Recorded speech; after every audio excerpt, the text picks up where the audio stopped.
So let's talk about the different stages of wound healing and how long each stage typically lasts.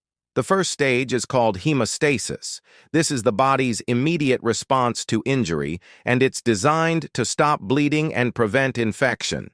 During this stage, blood cells and platelets form a plug to stop the bleeding, and the body starts to release chemicals that promote healing. This stage usually lasts for a few hours. The next stage is inflammation. This stage begins after the body has stopped bleeding, and it's characterized by swelling, redness, and warmth. This is because the body is sending white blood cells and other fluids to the injured area to fight off infection and start the healing process.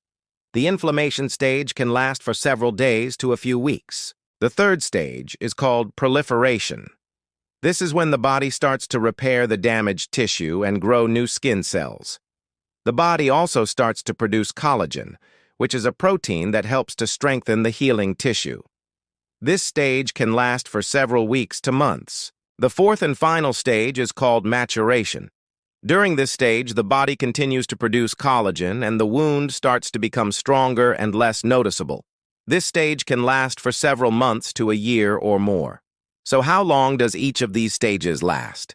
It really varies depending on the individual and the severity of the wound. But here are some general time frames. Hemostasis should occur within a few hours. Inflammation usually lasts from 2 to 7 days.